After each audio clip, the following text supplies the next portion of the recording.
కేంద్ర ప్రభుత్వ ఉద్యోగాలు ఇప్పిస్తామని నమ్మబలికి 300 మందికి పైగా నిరుద్యోగుల్ని మోసం చేసిన ముఠాను అనంతపురం పోలీసులు అరెస్టు చేశారు.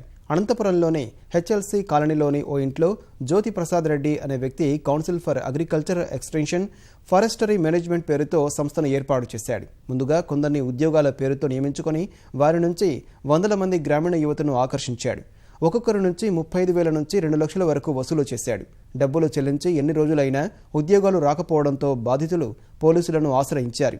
సెప్టెంబర్ 4న నమోదైన ఈ కేసుకు సంబంధించిన 5గురిని పోలీసులు అరెస్టు చేశారు. ఇందులో అసలు సూత్రధారుడు ప్రసాద్ రెడ్డి మాత్రం చిక్కలేదు. త్వరలోనే అతన్ని కూడా పట్టుకుంటామని పోలీసులు తెలిపారు.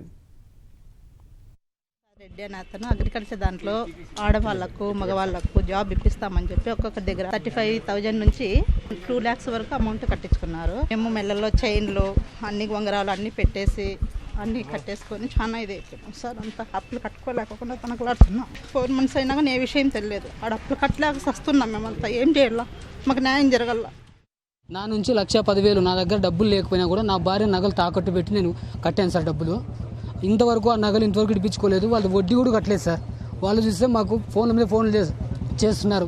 మా బాధలు ఎవరికి చెప్పుకోవాలి సార్? మేము డబ్బులు తీసుకోవడము, ఈ బ్రోకర్లు తీసుకోవడము, ఆయన ప్రసాద్ రెడ్డికి 25,000 ఇవ్వడము, 75,000 ఈ మధ్యలో ఉండే బ్రోకర్లు తీసుకొని మొత్తం ఎక్కడెక్కడ ఉండే వాళ్ళందరినీ చేర్పించడం జరిగింది. కొంతమందికి మీడియేటర్లు పోయి వాళ్ళకి ఎవరైతే చేర్పించుంటే వాళ్ళ దగ్గర 1 నెల 2 నెలలు అట్లా జీతం వేసి మిగతా వాళ్ళందరికీ ఇదిగో ఇస్తాం అదిగో ఇస్తామని చెప్పి లక్షలు వసూలు చేసుకున్నారు.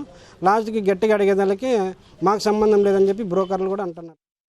అంటే నిరుద్యోగుల్ని అతని దగ్గరికి తీసుకెళ్ళి అతని దగ్గర మాట్లాడిస్తే అతను పెట్టిన సంస్థలో వీళ్ళంతా ఎంప్లాయీస్గా చేరారు.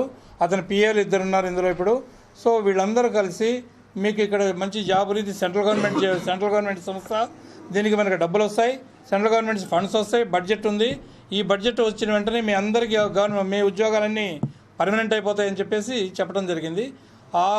అది విని మోసపోయి దాదాపు 306 మంది నిరుద్యోగ యువకులు ఈ సంస్థలో చేరడం జరిగింది. 1 కోటి నుండి 2 కోట్ల వరకు డబ్బు అతను వీళ్ళ దగ్గర నుంచి తీసుకొని పరారైనాడని చెప్పి తెలుస్తుంది. అతన్ని తప్పక పట్టుకొని ఈ నిరుద్యోగ యువకులకి తప్పకుండా న్యాయం చేస్తాం.